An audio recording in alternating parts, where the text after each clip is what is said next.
नमस्कार, news point लेकर हाजिर हूं मैं राजीव। दोस्तों, राहुल गांधी ने जम्मू कश्मीर के लोगों से जमहूरियत का और उनके राज्य का दर्जा वापस लौटाने का वादा जब से किया है, बीजेपी के माथे पर बल पड़ गए हैं।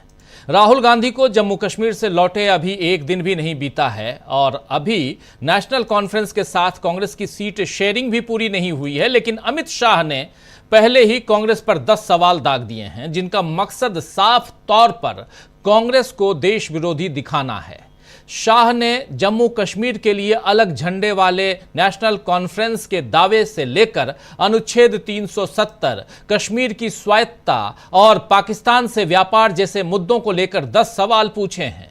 जबकि कांग्रेस ने अभी न कोई अपना घोषणा पत्र जारी किया है और न एनसी यानी नेशनल कॉन्फ्रेंस के साथ किसी कॉमन मिनिमम प्रोग्राम की घोषणा कांग्रेस ने की है। कांग्रेस ने केवल यह वादा किया है कि अगर हम सत्ता में आए तो जम्मू कश्मीर को फिर से केंद्र शासित प्रदेश से पूर्ण राज्य का दर्जा दिलवा देंगे। इस वादे पर बीजेपी जिस तरह परेशान दिख रही है, उससे समझ आ रहा है कि जम्मू कश्मीर में बीजेपी ने पहले ही मैदान छोड़ दिया है। वो मानकर चल रही है कि इस बार वहां इंडिया गठबंधन की सरकार बनेगी। इसीलिए अमित शाह पहले ही सवाल उठाकर कांग्रेस को गलत ठहराने की कोशिश कर रहे हैं। आइए जरा राहुल गांधी को कल की ये बाइट है, राहुल गांधी को सुन लेते हैं और फिर चर्चा आगे बढ़ाते हैं। और यहीं से एक परेशानी जो है वो समझ में आ रही है बीजेपी की। पहले सुनिए। मैं जम्मू और कश्मीर के लोगों से मोहब्बत करता हूं। ये बहुत पुराना रिश्ता है, खून का रिश्ता है। हिंदुस्तान की हिस्ट्री में आजादी के बाद बहुत सारी बार यूनियन टेरिटरीज को स्टेट में बदला गया है, मगर एक ही उदाहरण है जब स्टेटहुड छीनकर यूनियन टेरिटरी बनाई गई है। ये पहली बार हुआ है, इससे पहले ये कभी नहीं हुआ था। हमारे लिए जम्मू और कश्मीर के लोगों का रिप्रेजेंटेशन, उनका स्टेटहुड सबसे जरूरी चीज है। मैं आपको पर्सनल अपनी बात बताता हूं, मैं लोकतंत्र की रक्षा करता हूं, पूरे देश में करता हूं, रिप्रेजेंटेशन की रक्षा करता हूं, मगर मेरे लिए जो जम्मू और कश्मीर के लोगों के दिल में दर्द है, दुख है, डर है, उसको मिटाना मेरा लक्ष्य है। ये मेरे लिए पॉलिटिकल बात नहीं है। जो आपको सहना पड़ता है, जिस डर में आप जीते हो, जो दुख आपको होता है, इसको मैं, खारगे जी, पूरी कांग्रेस पार्टी हमेशा के लिए मिटाना चाहते हैं। जम्मू और कश्मीर के लोगों से, युवाओं से मैं कहना चाहता हूं, नफरत के बाजार में मोहब्बत की दुकान खोलनी है। नफरत की काट नफरत से नहीं हो सकती है, नफरत की काट मोहब्बत से हो सकती है, और मिलकर हम नफरत को मोहब्बत से हराएंगे। तो ये जो बयान आप सुन रहे थे, ये जो भाषण का हिस्सा सुन रहे थे दोस्तों, आप राहुल गांधी का, यही सबसे ज्यादा परेशान कर गया है, यही हिस्सा भाषण का बीजेपी को। बीजेपी बिल्कुल समझ नहीं पा रही है कि यहां राहुल गांधी युवाओं की बात भी कर रहे हैं, नफरत के बाजार में मोहब्बत की दुकान की बात भी कर रहे हैं, और साथ साथ राहुल गांधी यहां पर स्टेटहुड की बात कर रहे हैं। कह रहे हैं कि आजादी के इतिहास में अब तक, आजादी के बाद अब तक देश के इतिहास में, आजाद भारत के इतिहास में ऐसा कभी नहीं हुआ कि किसी स्टेट का स्टेटहुड छीन कर उसे यूनियन टेरिटरी बना दिया गया हो। यहां अभी तक तो यही होता आया कि कोई यूटी है तो उसे स्टेट बना दिया गया, लेकिन स्टेट से यूटी बना देना यह अपने आप में पहला मौका ऐसा हमारे सामने है। और मैं लोकतंत्र की रक्षा करता रहता हूं, देश भर में घूम घूम कर ये बातें राहुल गांधी यहां कह रहे हैं। तो यहां वो तमाम बातें राहुल गांधी रख रहे हैं जो बीजेपी को परेशान करती हैं। और यही परेशानी इतनी नजर आई कि अब 24 घंटा नहीं बीता कि बीजेपी की तरफ से स्मृति ईरानी ने प्रेस कॉन्फ्रेंस कर ली और उधर अमित शाह ने 10 सवाल पूछ डाले कांग्रेस पार्टी से। अमित शाह का यह व्यवहार नया नहीं है, बल्कि बीजेपी की राजनीति ही कांग्रेस की मुखालफत करने पर टिकी हुई है। कांग्रेस में भी उसका सारा विरोध नेहरू गांधी परिवार से है। और ये और बात है कि देश से लेकर विदेश तक जब भी कई मंचों पर बीजेपी को नेहरू की तारीफ सुननी पड़ती है, तो फिर बीजेपी क्या करे। अभी मलेशिया के प्रधानमंत्री अनवर इब्राहिम भारत आए थे और मोदी की मौजूदगी में नेहरू को याद किया। भाषण दे रहे थे और मोदी की मौजूदगी में नेहरू को याद कर रहे थे। फिर आज मोदी कीव में थे, यूक्रेन की राजधानी कीव, तो उन्हें गांधी जी की प्रतिमा के सामने सिर झुकाना पड़ा। ये सारी चीजें देखिए, एक तरफ मलेशिया के नुमाइंदा आते हैं और यहां नेहरू जी को याद करते हैं, उधर कीव पहुंचते हैं प्रधानमंत्री, गांधी जी की प्रतिमा के सामने सिर झुकाते हैं। पोलैंड पहुंचते हैं वार्सावा, वहां पे सिर झुकाना पड़ता है गांधी जी की प्रतिमा के सामने। कहीं भी चले जाएं, नरेंद्र मोदी जी को देश रहें, देश में तो दो चश्मों में आपने देख लिया कि 10 सालों में गांधी जी को स्वच्छता अभियान तक समेटने की खूब कोशिशें की गई और गांधी की याद मिटाने के लिए गोडसे को भगवान भी बनाया गया, लेकिन दुनिया के सामने गांधी के सामने ही सिर झुकाना पड़ता है, खासकर नरेंद्र मोदी को या ऐसे तमाम उनकी पार्टी के नेताओं को या कहें तो मंत्रियों को। नेहरू और गांधी की विचारधारा के सामने बीजेपी बार बार पस्त हो रही है, फिर भी नफरत की राजनीति को छोड़ नहीं रही है। लेकिन इंडिया गठबंधन अब बीजेपी को मात देने में लगा है। जम्मू कश्मीर और हरियाणा के चुनाव अगले महीने होने हैं और दोनों ही राज्यों में बीजेपी की हालत खराब है। झारखंड में भी चंपाई सोरेन को अपने खेमे में लाने में बीजेपी जुटी हुई है ताकि इंडिया गठबंधन की सरकार वो गिरा सके। और उधर महाराष्ट्र में तो महायुति में दरारें काफी चौड़ी हो गई हैं। ऊपर से बदलापुर जैसी घटनाओं के बाद बीजेपी और घिर गई है। बहुत कुछ हो रहा है देश की राजनीति में और इस राजनीति पर निगाहें आपकी भी टिकी हैं, हमारी भी टिकी हैं। ये जो आप विजुअल देख रहे हैं, ये विजुअल जम्मू कश्मीर के जो कांग्रेस के जो प्रमुख नेता हैं वो आज दिल्ली पहुंचे और एआईसीसी में, इंडिया जो यहाँ पर जो कांग्रेस पार्टी का मुख्यालय है, वहाँ पर उन सब के साथ बैठक हुई जिसमें मल्लिकार्जुन खड़गे और केसी वेणुगोपाल और राहुल गांधी नजर आ रहे हैं। ये तमाम नेता थे और ये जम्मू कश्मीर के चुनाव की तैयारियां चल रही थी। जम्मू कश्मीर से ही हमने बात की शुरुआत की, लेकिन उसके साथ साथ प्रधानमंत्री नरेंद्र मोदी की बात आप तक पहुंचा चुका हूं कि वो कीव में थे और शांति की बात कर रहे हैं। कह रहे हैं कि हमने मौन धारण नहीं किया, युद्ध के लिए कहीं भी युद्ध में और युद्ध के साथ हो लेना अच्छी बात नहीं है। हम शांति के साथ हैं, यानी हम शांति चाहते हैं। ये शांति और उसके साथ साथ वो कहते हैं कि महात्मा गांधी, बुद्ध, इन सब का भी यही पैगाम था।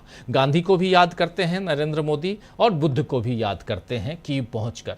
लेकिन अपने देश में नरेंद्र मोदी के चाहने वाले गांधी को कितना याद करते हैं और बुद्ध को कितना याद करते हैं और गोडसे को कैसे भगवान मानते हैं, ये सब यहां क्यों चुप होते हैं नरेंद्र मोदी। लेकिन नरेंद्र मोदी से इतर राहुल गांधी ने बीजेपी के लिए कैसे खड़ी कर दी है परेशानी, यह सबसे बड़ी बात है। आज इसी पर चर्चा करेंगे। आपने राहुल गांधी के बयान को सुन लिया, कल के भाषण को सुन लिया, लेकिन उसके बाद स्मृति ईरानी ने भी सीधा हमला करते हुए कि वहां के युवाओं के साथ छल किया जा रहा है। 370 की बात हटाने की बात फिर से कर रही है कांग्रेस पार्टी। कांग्रेस पार्टी देश के खिलाफ सोचती है, ये सारी बातें आज करती हुई स्मृति ईरानी नजर आई और उधर 10 सवाल पूछते हुए अमित शाह नजर आए। ये सारी बातें क्या कहती हैं, किस दिशा में जा रहा है ये देश, किस दिशा में जा रहा है, इस देश की जो सियासत किस दिशा में जा रही है। और सबसे बड़ी बात, क्या बीजेपी के सामने कांग्रेस जो है वो ऐसी लकीर खींचती जा रही है जिससे बीजेपी पस्त होती जा रही है, उससे आगे निकलने की होड़ में बीजेपी पिछड़ती जा रही है और राहुल गांधी कैसे नई नई मुसीबतें खड़ी कर रहे हैं। आज इसी पर चर्चा करेंगे। आइए, हमारे साथ कुछ वरिष्ठ साथी जुड़े हुए हैं, उन सबसे आपका पहले परिचय करवाता हूं। देखिए, इस वक्त 5 वरिष्ठ साथी जुड़े हुए हैं। सुनील शुक्ला जी हैं, प्रशांत टंडन जी हैं, प्रेम कुमार जी हैं, अनिल सिन्हा जी हैं और अमलिंदु उपाध्याय जी हैं। आप सभी का स्वागत है, इस्तकबाल है। स्वागत इस्तकबाल आप तमाम दोस्त साथी शुभचिंतक आप सबका जो अब तक जुड़ चुके हैं या जुड़ने वाले हैं, आप सबका सीधे आना चाहता हूं। प्रेम कुमार जी आपके पास, प्रेम कुमार जी जुड़े हैं हमारे साथ, शायद डिस्कनेक्ट हो गए हैं, लेकिन बहुत महत्वपूर्ण। चलिए प्रशांत जी के पास आता हूं, प्रेम कुमार जी जब तक जुड़े।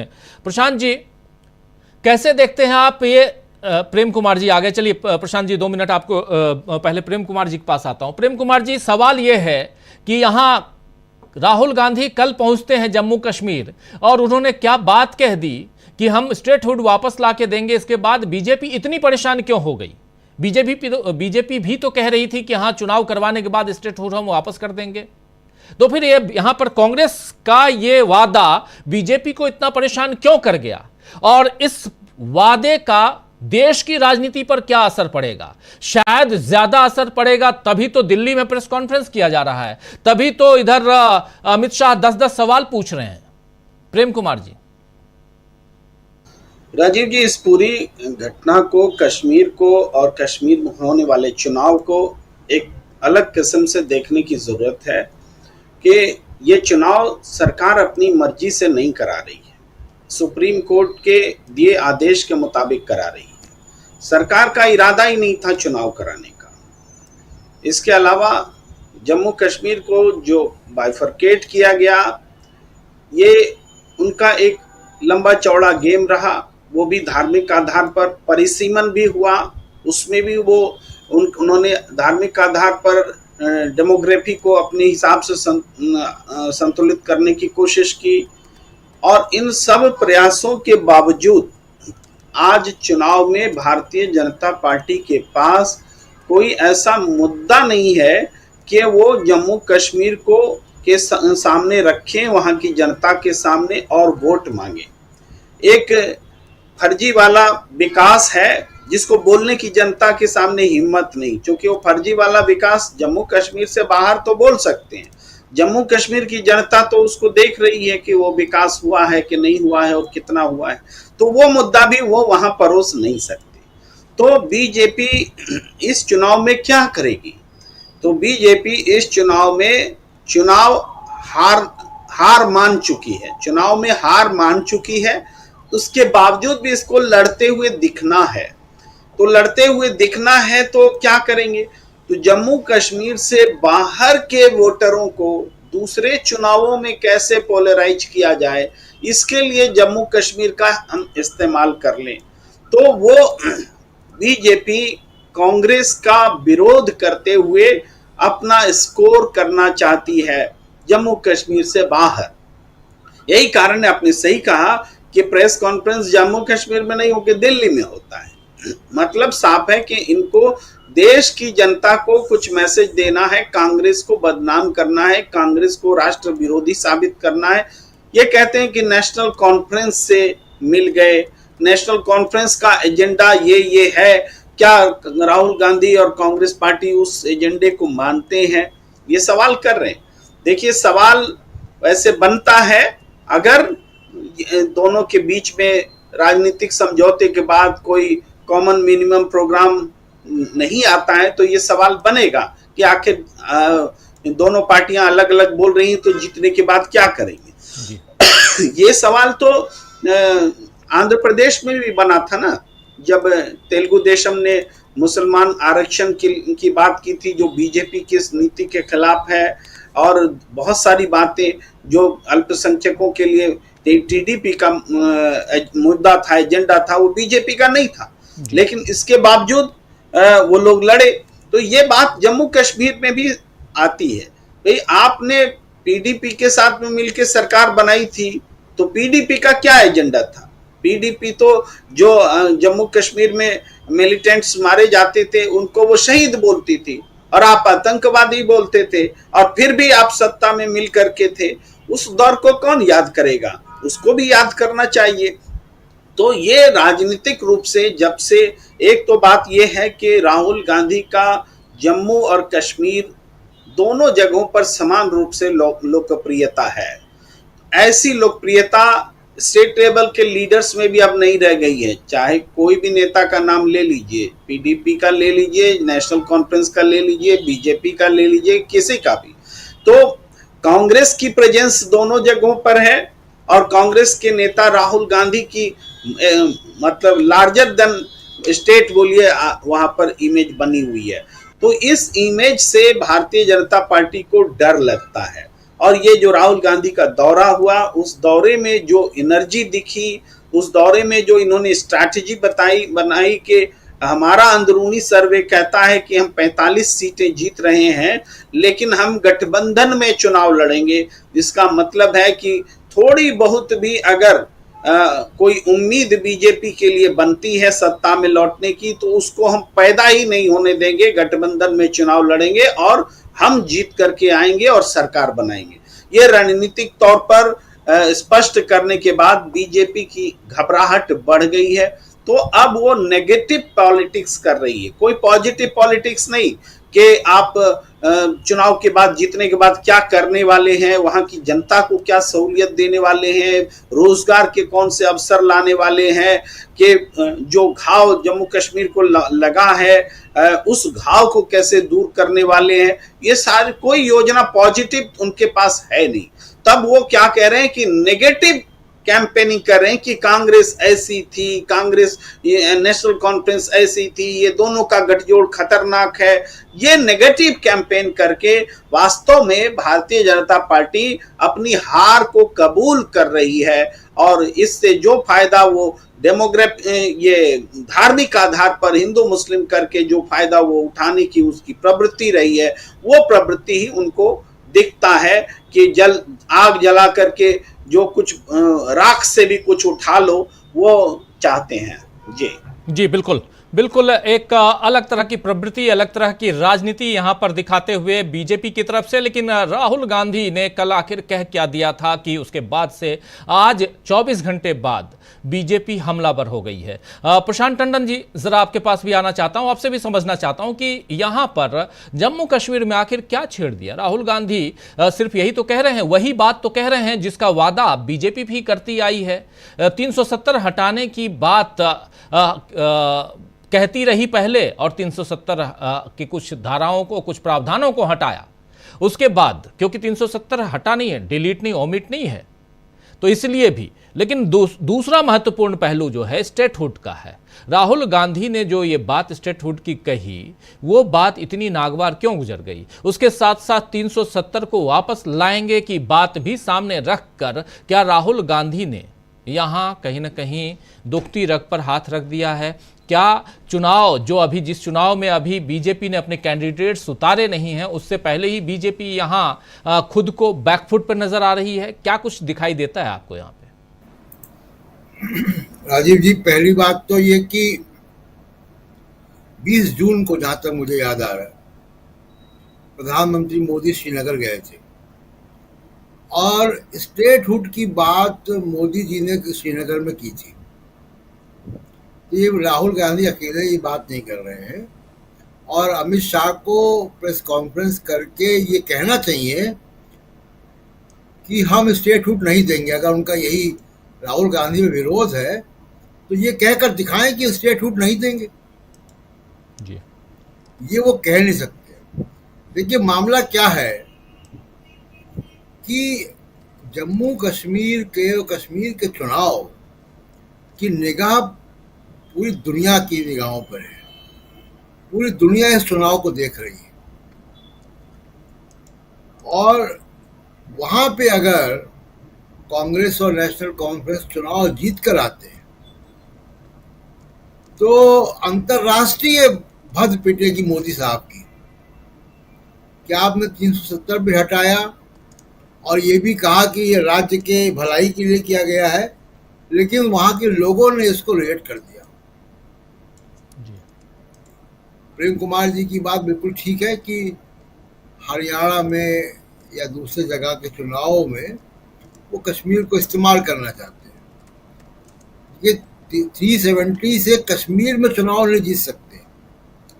कश्मीर के बाहर जरूर वो मुद्दा बनाते हैं, तो वो है। लेकिन जहाँ तक मैं समझ पा रहा हूँ कि हरियाणा में स्थिति इतनी खराब है बीजेपी की इस वक्त, और खट्टर जी ने 10 साल, 9.5 साल में इतना काम बीजेपी का कर दिया है खराब, कि वहाँ पे बहुत मुश्किल है। मतलब अगर अभी का अगर आप देखें तो बीजेपी वहाँ बहुमत से बहुत दूर रहने वाली है, और जिनके सहारे पिछला चुनाव भी बीजेपी हारी थी वहाँ पे हरियाणा में, जेजेपी के साथ मिलकर सरकार बनाई थी। और इस बार भी स्थिति बहुत खराब है, और इस बार तो जेजेपी का बीजेपी से हाथ मिलाने के वजह से जेजेपी की स्थिति बहुत खराब है। उनके 10 में से 7 एमएलए तो ऑलरेडी छोड़ के जा चुके हैं। बिल्कुल। तो इसलिए बीजेपी जो की परेशानी जो है जम्मू कश्मीर को लेकर ये है। दूसरी बात, गुलाम नबी आज़ाद से कहलवाएं ना, आपकी पार्टी के अलाई है वो। आपके सहयोगी है, आप ही ने पार्टी बनवाई है उनकी वहां पे। गुलाम नबी आजाद को क्यों नहीं वो प्रोजेक्ट कर रहे हैं मुख्यमंत्री के तौर पे? गुलाम नबी आजाद को प्रोजेक्ट करें। और दूसरा कि जम्मू कश्मीर का जहां तक मामला है, जैसे आप नेशनल कॉन्फ्रेंस के साथ कांग्रेस का गठबंधन हो चुका है, सारी सीटें फाइनलाइज हो चुकी हैं। और जो अभी तक तस्वीर सामने आ रही है कि वैली में यानी कश्मीर में ज़्यादा सीटों पे नेशनल कॉन्फ्रेंस चुनाव लड़ेगी और ज़्यादा सीटों पर जम्मू क्षेत्र में कांग्रेस लड़ेगी। साफ साफ इंडिकेशन है कि मुख्यमंत्री हो सकता है कि नेशनल कॉन्फ्रेंस का बने, चुनाव अगर जीत कर आते हैं। ये परेशानी है वहां पर कि पूरी दुनिया की निगाह जो है वो कश्मीर पर है और कश्मीर में आप चुनाव बुरी तरीके से हारने जा रहे हैं, बावजूद इसके कि आपने गुलाम नबी आजाद को लिया हुआ था। याद कीजिए कि लोकसभा के चुनाव में कश्मीर में कोई कैंडिडेट भी नहीं खड़ा किया। स्थिति इतनी खराब है। आप कश्मीर को देश का हिस्सा कौन नहीं मान रहा है? कश्मीर को बीजेपी ने देश का हिस्सा नहीं माना। अगर देश का हिस्सा माना होता तो चुनाव में खड़े होते। जहां तक बॉर्डर ट्रेड की बात है तो बॉर्डर ट्रेड सेंटर के प्रोरोगेटिव में है, राज्य सरकार नहीं कर सकती अंतर्राष्ट्रीय ट्रेड। अंतर्राष्ट्रीय ट्रेड केंद्र सरकार के हिस्से में आता है और वो भी उसकी भी बातचीत होती है। वो केंद्र सरकार से बातचीत होगी पाकिस्तान से, वो जम्मू कश्मीर के मुख्यमंत्री की बात नहीं होगी अंतर्राष्ट्रीय ट्रेड में। तीसरी एक महत्वपूर्ण बात यह, जो कि हम लोग भारत जोड़ो यात्रा के समापन में कश्मीर में थे, हमने अपनी आंखों से देखा राहुल गांधी की लोकप्रियता कश्मीर में बहुत ज्यादा है। अभी जो आपने क्लिप सुनाई उससे भी नजर आता है। और ये बात कहकर राहुल गांधी ने कि हम स्टेटहुड देंगे, ये एकमात्र मुद्दा बन जाएगा जी। यही एक मुद्दा, इसी मुद्दे पर चुनाव होना है और इस मुद्दे पर चुनाव होकर अगर बहुत अच्छी मेजॉरिटी से कांग्रेस और नेशनल कॉन्फ्रेंस चुनाव जीत कर आते हैं तो ये बड़ा भारी सेटबैक होगा, पर्सनल सेटबैक होगा मोदी के लिए, प्रधानमंत्री मोदी के लिए, और अंतर्राष्ट्रीय स्तर पर होगा। परेशानी यहां है कि देश के बाहर क्या इज्जत होगी, क्या लिखेगा न्यूयॉर्क टाइम्स, वॉशिंगटन पोस्ट, क्या बातें होंगी दुनिया भर की पार्लियामेंट में। ये असली मुद्दा यहां है कि कश्मीर का इशू अंतर्राष्ट्रीय इशू है। 370 जब विड्रॉ हुआ था तो पूरे दुनिया में इसकी आलोचना हुई थी और अब जो चुनाव नहीं कराए तो उसकी बहुत आलोचना हुई। आपकी तो मंशा फिर भी नहीं थी, सुप्रीम कोर्ट की डेडलाइन पे आप चुनाव करवा रहे हैं और अंतर्राष्ट्रीय दबाव की वजह से चुनाव कराना पड़ रहा है।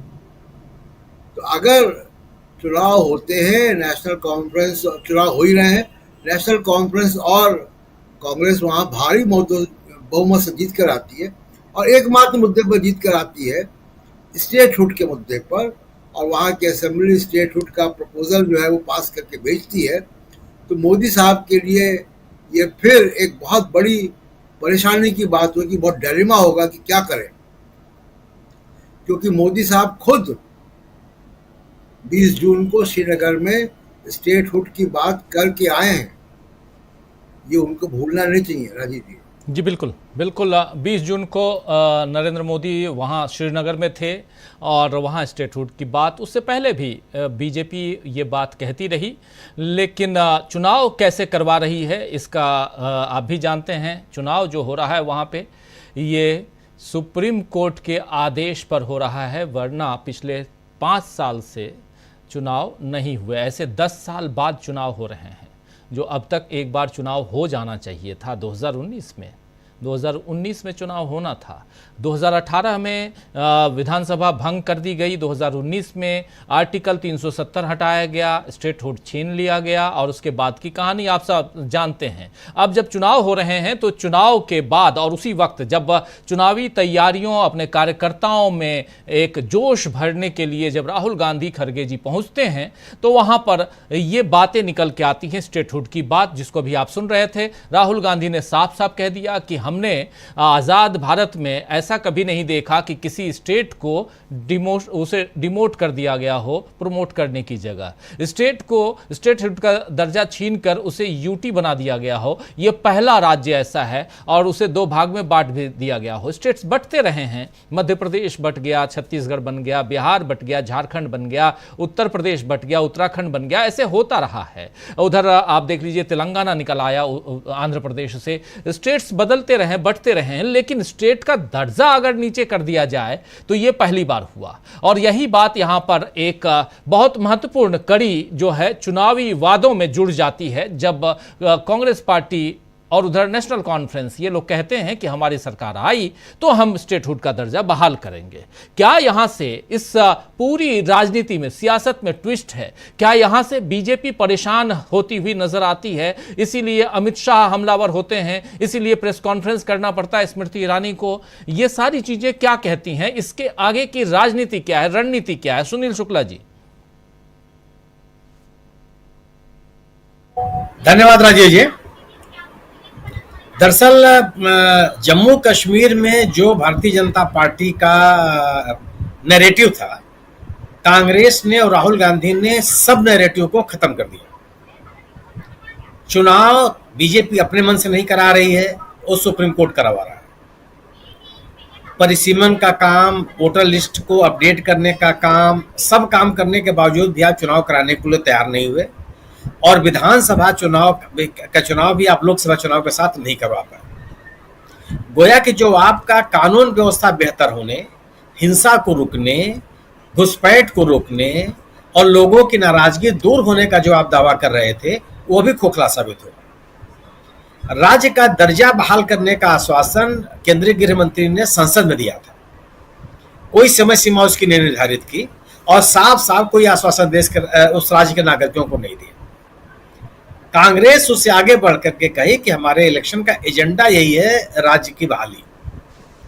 हमारे इलेक्शन का एजेंडा यह है, नेशनल कॉन्फ्रेंस का कहना है, पीडीपी का कहना है कि 370 के ऊपर जन भावनाओं का ख्याल। सरकार जब यह दावा करती रही है कि उसने हिंसा को रोकने में वो कामयाब रही है, वह भी नैरेटिव उसका नहीं चल पाया। आप याद कीजिए कि जब 2014 में मोदी सरकार सत्ता में आई, उस साल घुसपैठ के कारण या आतंकवादी हिंसा के कारण सामान्य नागरिकों के हताहत होने की संख्या 250 थी, 250।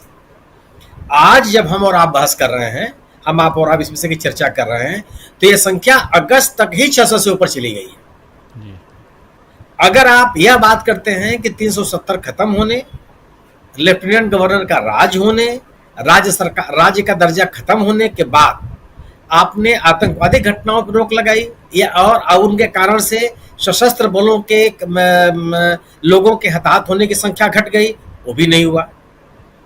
जितने 2014 में जो संख्या थी, जो सैनिक बल और अर्धसैनिक बल जो शहीद हुए, आज 2024 में उन दोनों की संख्या में कोई तुलना नहीं, बड़ी संख्याएं बढ़ गई। तो राज्य का दर्जा देने का जो मुद्दा था, कांग्रेस ने वो आपसे छीन लिया। रोजगार का जो विषय था, वो अभी जो आपका नैरेटिव चल रहा है बीजेपी का, वो भी फेल है। बीजेपी ये बताती रही है कि 370 खत्म होने के बाद बड़े पैमाने पर निवेश हुआ। निवेश किसने किया? पश्चिमी देशों ने किया, इस देश के कारपोरेट्स ने किया। किसने निवेश किया?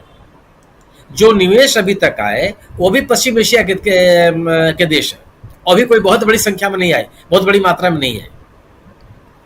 आपका निवेश का भी जो नजरिया था वो भी नहीं है। और आज जम्मू कश्मीर में जो बेरोजगारी दर है वो राष्ट्रीय स्तर की तुलना में बहुत ज्यादा है, 10% 11% के आसपास है, जो राष्ट्रीय औसत से बहुत आगे है। ये भी नैरेटिव आपके पास नहीं है। तो नागरिक सुरक्षा का विषय आपके पास नहीं रह गया, बेरोजगारी का ही मुद्दा आपके पास नहीं रह गया, आतंकवादी घटनाओं को रोकने का जो आपका दावा था वो भी आपके साथ नहीं रह गया।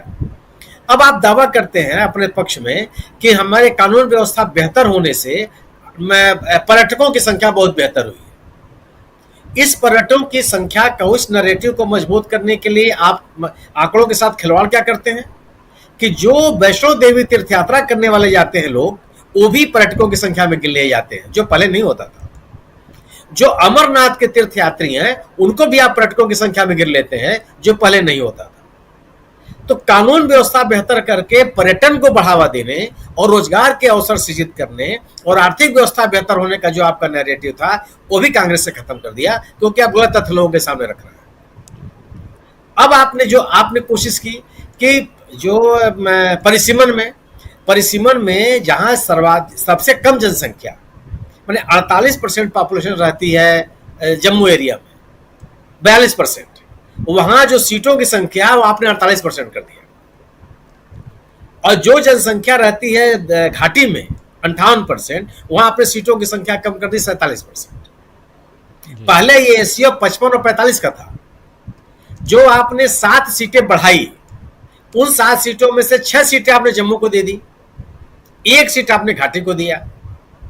इस गुणा गणित के अनुसार आप सत्ता हासिल करना चाहते हैं। जो इस साल के लोकसभा के चुनाव के परिणाम आए हैं उससे भी आप उसमें सफल होते हुए नहीं दिखते। अगर इस साल के लोकसभा चुनाव के परिणामों को आप देखें तो पहली बात कि जो घाटी में जो तीनों संसदीय क्षेत्र हैं, उन तीनों संसदीय क्षेत्रों में भारतीय जनता पार्टी चुनाव में मैदान नहीं उतर पाई, उसको उम्मीदवार भी नहीं मिल पाए, कोई प्रचार नहीं किया, वोट भी मांगे नहीं पाए, कोई आपको सहयोगी दल नहीं मिला। मतलब जो लोग जो दल आपके साथ सहयोग भी करने के लिए तैयार होते थे विधानसभा के चुनाव में या सरकार बनाने में, वो भी आपके साथ नहीं है। दूसरी तरफ भले कांग्रेस में कोई सीट नहीं मिली हो, लेकिन इंडिया दल समूह के पक्ष में एक राजनीतिक माहौल बनाने में कांग्रेस सफल रही, और इसका असर जम्मू में भी हुआ, इसका असर घाटी में भी हुआ। नेशनल कॉन्फ्रेंस निश्चित रूप से बड़ी पार्टी है, निश्चित रूप से उसका संगठन बहुत मजबूत है, लेकिन वह कांग्रेस के अभाव में, कांग्रेस के बगैर चुनाव अभियान को आगे ले जा पाएगी, मुझको निजी तौर पर इसमें संदेह है। और मैं इस बात को इस आधार पर कहता हूं कि अगर नेशनल कॉन्फ्रेंस का घाटी में इतना ही दबदबा रहता तो बारामूला से उमर फारूक चुनाव नहीं आते, वहां उनको चुनाव का हारने का सामना नहीं करना पड़ता, महबूबा मुफ्ती को चुनाव हारने का सामना नहीं करना पड़ता, वहां इंजीनियर राशिद चुनाव नहीं जीत पाते, हुए 2 लाख के से ज्यादा मतों के अंतर से। कांग्रेस की मौजूदगी जम्मू कश्मीर के राज्य में गैर भाजपा राजनीति के लिए निहायत आवश्यक है, क्योंकि गैर भाजपा राजनीति को दृढ़ता के साथ प्रभावी तरीके से आम लोगों के बीच में कांग्रेस नहीं पहुंचाया। निश्चित रूप से उस संगठन की जहां तक आवश्यकता होगी, नेशनल कॉन्फ्रेंस की आवश्यकता है।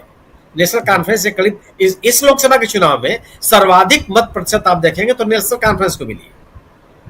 बीजेपी दूसरे नंबर पर है, भारतीय कांग्रेस तीसरे नंबर पर है, पीडीपी चौथे नंबर पर है। लेकिन अगर आप नेशनल कॉन्फ्रेंस, कांग्रेस और पीडीपी और सीपीएम, इन 4 दलों को मिला लें जो इंडिया दल समूह के सदस्य हैं, तो उनके सामने भारतीय जनता पार्टी कहीं नहीं ठहरती। भारतीय जनता पार्टी को केवल 25 सीटों की बढ़त है, और 2014 के विधानसभा चुनाव में जो कांग्रेस बीजेपी का मत प्रतिशत था वह घट करके 24% रह गया, 2% की गिरावट है उसमें। दूसरी तरफ नेशनल कॉन्फ्रेंस का वोट प्रतिशत बढ़ा है, कांग्रेस का वोट प्रतिशत बढ़ा है। तो राज्य के एक हिस्से में जहां सर्वाधिक पॉपुलेशन है वहां बीजेपी का कोई हस्तक्षेप नहीं है, चाहे वो अनंतनाग हो, चाहे बारामूला हो, चाहे कुपवाड़ा हो, चाहे उस इलाके के जितने भी मैंने घाटी के 10 जिले हैं, उन 10 जिलों में भारतीय जनता पार्टी कमजोर है। दूसरी तरफ अगर आप जम्मू में आएंगे जहां भारतीय जनता पार्टी की निश्चित रूप से मजबूत स्थिति है और दोनों लोकसभा सीटें वो जीत के गई है, लेकिन जम्मू के इलाके में खासतौर से जम्मू, सांबा और कठुआ, राजौरी, पुंछ, इन इलाकों में जो आतंकवादी घटनाएं बढ़ी हैं, यह लोगों को निराश करती है कि आप जो लोगों को एक सुरक्षित रखने का आश्वासन दिया था, आपका यह भी नैरेटिव फेल है और आतंकवादी घटनाएं, घुसपैठ की घटनाएं, हिंसा की घटनाएं बढ़ी हैं, जबकि ये इन इलाकों में इस तरह की हिंसात्मक घटनाएं नहीं होती थी। कठुआ और सांबा बहुत सुरक्षित इलाके माने जाते थे। तो आतंकवादी घटनाएं बढ़ी, उन इलाकों में भी घटनाएं हो रही हैं जो सुरक्षित मैदानी इलाके माने जाते थे, और घुसपैठ की संख्या में नियंत्रण नहीं हुआ। आतंकवादी घटनाओं में सिविल नागरिकों के हताहत होने की संख्या बढ़ गई, जो सुरक्षाकर्मी हैं उनके हताहत होने की संख्या बढ़ गई। राज्य का दर्जा आप जम्मू कश्मीर को जो बहाल करने वाले थे आपने दिया नहीं। औद्योगिक विकास, बेरोजगारी और महंगाई की जो बात आप करते थे उसको भी आप संबोधित करने के लिए आप तैयार नहीं हुए। तो किस बिना पर लोगों के बीच में आप जाएंगे? अब बच गया केवल 370 को लेकर के क्या जम्मू कश्मीर के इलाके में, उस राज्य में लोगों की का समर्थन बीजेपी को मिल सकता है? क्या 370 के पक्ष में लोग हैं? 370 हटाए जाने से लोगों में कोई खुश इस बात की प्रसन्नता है कि चलिए ये चीज खत्म हो गई? और हासिल क्या हुआ? आपने बहुत ढिढोरा पीटा कि साहब वहां पे जाकर के आप जमीन खरीद सकते हैं। तथ्य क्या हुआ? इसी नैरेटिव के बीच में केंद्रीय गृह मंत्रालय ने नोटिफिकेशन किया कि आपको वहां का नागरिक तब माना जाएगा जब आप वहां 15 साल से रह रहे हो। आप 2019 में खत्म करते हैं 370 और 15 साल की शर्त लगाते हैं कि 15 साल से आप रह रहे हैं तब वहां के आप नागरिक माने जाएंगे और तब आपको वहां स्थानीय नौकरियों में प्राथमिकता मिलेगी। इसके अलावा जो एग्रीकल्चरल लैंड है उसकी खरीद बिक्री नहीं हो सकती। जो 10% आवासीय इलाका है चाहे औद्योगिक विकास के लिए है वही जमीन आप ले सकते हैं जी। तो ये नैरेटिव भी जो है ये भी नहीं चल पाया। अब आप बात कर लीजिए कि आप बात कर रहे थे कि जो कश्मीरी ब्राह्मण जो उस इलाके से हिंसा गतिविधियों के कारण से छोड़ के चले गए थे और आप इनके पुनर्वास की व्यवस्था करेंगे। कितना पुनर्वास किया आपने? वो संख्या कितनी है? आप पुनर्वास का दावा कर रहे हैं और आपकी सरकार में रहते रहते उन कश्मीरी पंडितों के बड़े समूह में श्रीनगर में धरना दिया कि हमको यहाँ नौकरी नहीं करनी है, या तो मुझे जम्मू स्थानांतरित करो या हम नौकरी छोड़ रहे हैं। यह बाकायदे प्रदर्शन हुआ, लोगों ने विरोध जाहिर किया। तो बीजेपी ने जो भी नैरेटिव बनाने की कोशिश की 370 खत्म होने से लेकर के कश्मीरी पंडितों के पुनर्वास का, रोजगार के अवसर सृजित करने का, महंगाई को नियंत्रित करने का, आप जम्मू की स्थिति देख लीजिए। जम्मू कश्मीर में किसी विश्वविद्यालय को आप उठा के देख लीजिए जिसका आपका मन हो, उस विश्वविद्यालय में कुलपति कौन है उसका नाम पढ़ लीजिए आप। वो जम्मू कश्मीर का रहने वाला है, आसपास का रहने वाला है, कहां का व्यक्ति है वो। आप हाल के दिनों में माने जब से लेफ्टिनेंट गवर्नर की सरकार आई है उस दौरान जो विश्वविद्यालयों में और विभिन्न संस्थानों में नियुक्तियां हुई हैं आप उन लोगों के नाम पढ़ लीजिए। वो कौन लोग हैं जिनको आपने रोजगार दिया है, कहां के लोग हैं? और आप सुधार की बात करते हैं। आप जम्मू कश्मीर, आप एक छोटा सा उदाहरण मैं आपको दे दूं, अंतिम बात मैं कर रहा है कि जो पारेषण का नुकसान है, ट्रांसमिशन लॉस जिसको हमारा बीजेपी में हम और आप कहते हैं, वह पारेषण लॉस देश में उन राज्यों में शामिल हो गया है जम्मू कश्मीर जहां सर्वाधिक है, 60 से 70% है। इसको दूर करने के लिए आपने कौन से प्रयास किए? और ये जो लॉस है इसका भुगतान कौन कर रहा है? जम्मू कश्मीर का नागरिक। तो आपने राहत कौन सी दी? आपने न तो उस राज्य की अर्थव्यवस्था आपने बेहतर किया और जो मानक रहे हैं मानव विकास के उन मानकों चाहे आपने क्या, जो उस 370 खत्म होने के पहले उस राज्य में जो प्रति व्यक्ति आय थी वो बढ़ गई, प्रति व्यक्ति क्रय शक्ति थी वो बढ़ गई, लोगों का आर्थिक स्तर बेहतर हो गया, जो शिक्षा का स्तर था जम्मू कश्मीर में वह बेहतर हो गया, जो स्वास्थ्य की स्थितियां थी वह बेहतर हो गई। क्या हासिल हुआ लोगों? तो जो कोई भी नैरेटिव बीजेपी ने बनाने की कोशिश की वो सब के सब नैरेटिव नेशनल कॉन्फ्रेंस, कांग्रेस और पीडीपी ने मिलकर के, इंडिया दल समूह ने मिलकर सबको खारिज किया। अब आप जन समर्थन किस आधार पर मांगने जाएंगे? यह मजबूरी आपकी हो गई है कि आप जम्मू में और श्रीनगर में बात करने की स्थिति में नहीं है और आप दिल्ली में बात कर रहे हैं। यह मुसीबत है सबकी, वो बीजेपी के सामने। जी जी बिल्कुल, मुसीबत बीजेपी के सामने है क्योंकि चुनाव की घड़ी सामने है। चुनाव 18 सितंबर को पहले फेज का होना है। जम्मू कश्मीर में 3 फेजेज में आप जानते हैं जम्मू कश्मीर में चुनाव होने हैं और उसके बाद एक ही फेज में इधर हरियाणा में चुनाव होना है 1 अक्टूबर को और 4 अक्टूबर को रिजल्ट आना है। और इन 2 राज्यों को के चुनाव के रिजल्ट के बाद कहा जा रहा है, माना जा रहा है कि महाराष्ट्र और झारखंड, खासकर इन 2 राज्यों राज्यों में। हो सकता है कि तीसरा एक राज्य भी जुड़ जाए, लेकिन उसमें अभी जल्दबाजी होगी, इसलिए हम उसका जिक्र नहीं कर रहे हैं। लेकिन 2 राज्यों में ये चुनाव और इसकी घोषणा हो सकती है 4 अक्टूबर के बाद। क्या ये दोनों राज्य हाथ में आ सकते हैं बीजेपी के, या दोनों राज्य हाथ से निकल जाएंगे? हरियाणा की बात करें तो 2019 का चुनाव देख लीजिए। वहां 2019 के चुनाव में हरियाणा में बीजेपी सत्ता पर काबिज नहीं हो पाई थी, उसे जेजेपी का साथ लेना पड़ा था। 10 सीटों वाली जेजेपी आज की तारीख में उसके साथ जाने के कारण अभी प्रशांत टंडन जी ने बताया कि 10 में से मात्र 3 सीटें रह गई हैं और 7 सीटें अलग हो गई, 7 विधायक उनसे बाहर हो गए। तो क्या हरियाणा में भी वही परिस्थितियां हैं? आज की परिस्थिति भी बहुत बेहतर नहीं बल्कि बदतर है जो परिस्थिति 2019 में थी। यानी 2019 में भी बीजेपी सरकार सत्ता पर खुद अपने दम पर काबिज नहीं हो पाई थी और इस बार काबिज होने की कगार पर तो है ही नहीं। दूसरी तरफ जम्मू कश्मीर है और जम्मू कश्मीर देश ही नहीं बल्कि अंतर्राष्ट्रीय स्तर पर सुर्खियां बटोरता रहा है, आप जानते हैं। और अलग अलग मसलों पे अनुच्छेद या आर्टिकल 370 हटाने का मसला भी यूएन तक पहुंच गया था। और ये सारी बातें कैसे अब इस चुनाव को प्रभावित कर सकती हैं, और इसमें राहुल गांधी ने कल क्या किया है? राहुल गांधी ने जाकर जो बातें स्टेटहुड की कही है कि पूर्ण राज्य का दर्जा हम दिला देंगे अगर हमारी सरकार आ गई, तो क्या यह परेशानी खड़ा करता है? ये उनका भाषण और उसके अलावा जो बातें उन्होंने कही और जो हम लोगों ने देखा वहां जाकर, वो साफ साफ था कि वहां के युवा राहुलमय हो गए हैं। राहुल गांधी पर भरोसा वहां के युवाओं का खासकर बढ़ा है। ये क्या कहता है? क्या यहां से देश की राजनीति पर भी, इसीलिए क्योंकि ये 2 राज्य जो हैं वो प्रभाव डालेंगे महाराष्ट्र पे भी, बिहार पे भी, झारखंड पे भी, उत्तर प्रदेश या उससे पहले दिल्ली की सियासत पे भी असर डालेंगे। ये सब कुछ है, इसलिए इसकी समीक्षा यहां जरूरी है। आना चाहता हूं अनिल सिन्हा जी आपके पास, कैसे देखते हैं देश की सियासत पर जम्मू कश्मीर कितना असर डालता हुआ, राहुल गांधी का बयान कितना असर डालता हुआ, और क्या इसी कारण अमित शाह यहां इतने परेशान हैं कि 10 सवाल पूछ रहे हैं?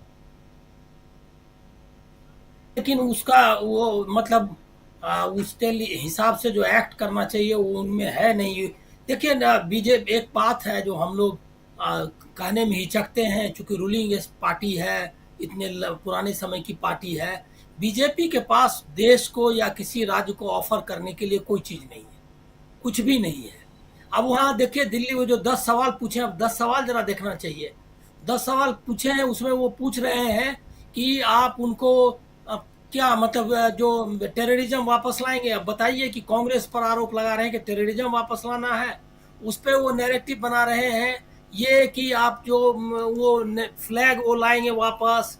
तो जो उनकी पुरानी नैरेटिव है जो 1952 से लेकर के अभी तक जनसंघ की है, वही नैरेटिव है। 10 सवाल उस नैरेटिव का बताता है। ट्रेड जो है मतलब क्रॉस बॉर्डर ट्रेड जो है वो आप लाएंगे क्या, यही सब मुद्दे हैं। और जो दूसरा उसने इंट्रोड्यूस किया है बीच में जो रिजर्वेशन, उसके बारे में बात कर रही है। इसका मतलब ये है कि कहीं हीलिंग टच की बात नहीं है। कहते हैं क्या कि जो लोग ये कर रहे थे मतलब देश को तोड़ना चाहो, कहने का उनका जो है मतलब कि देश को जो कश्मीरी तोड़ना चाहते हैं, क्या तोड़ने का पक्ष में है? अब वो कश्मीर को ही वो डॉक में खड़े कर रहे हैं। तो कश्मीर की वैली में तो कोई चांस नहीं है कोई तरह का उनका इनरोड का। जम्मू के भी जो बड़े इलाके हैं, एक जो वस्तु स्थिति वहां की है जिसकी चर्चा सुनील जी ने भी की, कश्मीरी पंडित, अब उसका नाम भी नहीं, 10 सवाल में कश्मीरी पंडित का नाम नहीं है। अब कश्मीरी पंडित का सवाल ही छोड़ दिया। वो उनको वहां लग रहा है, वहां भी मकान बना के मनमोहन सिंह ने दिए उनको, जो कैंप में रह रहे थे उनको जो मकान बना के दिया वो उन्होंने दिया है। फ्लैट्स वगैरह जो दिए, रिहेबिलिटेशन का जो भी काम हुआ है वो पहले हुआ है, अभी कुछ नहीं कर पाए ये। तो कश्मीरी पंडित उनको जो इन्होंने नौकरी करके वहां जाने के लिए, वो वहां किसी को टिका ही नहीं रहे और दुनिया भर में प्रचार कर रहे हैं कि हमने वहां शांति स्थापित कर दी। जब देखे कश्मीर कैसा पर्यटन के लिए केंद्र बन रहा है और वहां कुछ है ही नहीं, या रोज वहां के किस्से आपको देख रहे हैं। तो जो तबके जिनको की जो कम्युनल पॉलिटिक्स की वजह से, जो पोलराइजेशन की वजह से भी उनके साथ थे, वो भी उनको छोड़ रहे हैं। दूसरा ये आप समझ लीजिए कि कश्मीर के बारे में एक तथ्य का कोई बताता नहीं है। जब नया कश्मीर मैनिफेस्टो बना मतलब 1948 में, और उसके बाद से जो सुधार लाए लैंड रिफॉर्म्स कश्मीर की, जो अब्दुल्ला गवर्नमेंट उस समय थी शेख अब्दुल्ला ने, उसने वहाँ पे लैंड डिस्ट्रीब्यूशन बड़ी संख्या में किया था, जिसकी वजह से आज भी कोई कश्मीर में खेतिहर मजदूर नहीं, सब फार्मर्स हैं, मतलब कोई छोटे छोटे उनके पास जमीन के टुकड़े हैं। ये जो ये है अभी तक कश्मीर में वो कोई ऐसा सोशल इक्वेशन नहीं बना सकता जो इसको डिफीट कर सके। जो वो कोशिश कर रहे हैं कि दलित और रिजर्वेशन और वो सब करके करें, बकरवाल हो या बाकी जो जातियां हैं, जो गुजर है, वो सब जो है उसके लिए इतना किया हुआ है पहले से, जिसको कि वो लोग उनको डेजर्ट करने वाले नहीं है। तो इनके पास कोई नैरेटिव नहीं है, और उसमें ऐसा है कि वही वाला कि वो देशद्रोही है, मतलब जो करेंगे नेशनल कॉन्फ्रेंस को वो बताना चाहते हैं। अपने खुद उन्होंने पीडीपी के साथ, जो कि ज़्यादा ये थी, क्या कहते हैं, उस हिसाब से कहिए कि मिलिटेंट थी, वो है। सबसे जो बड़ा मुद्दा है कि कश्मीर में जो लोगों की जो तकलीफ थी, स्टेटहुड का तो सवाल है ही, लेकिन जो राहुल गांधी में जो दिखाई दे रहा है कि एक जो हीलिंग टच जिसकी जो संभावना है, आपको याद होगा कि जब वो गए थे कश्मीर भारत जोड़ो यात्रा में, तो क्या रिस्पॉन्स मिला था। तो एक होप के रूप में उनको वहां लगता है।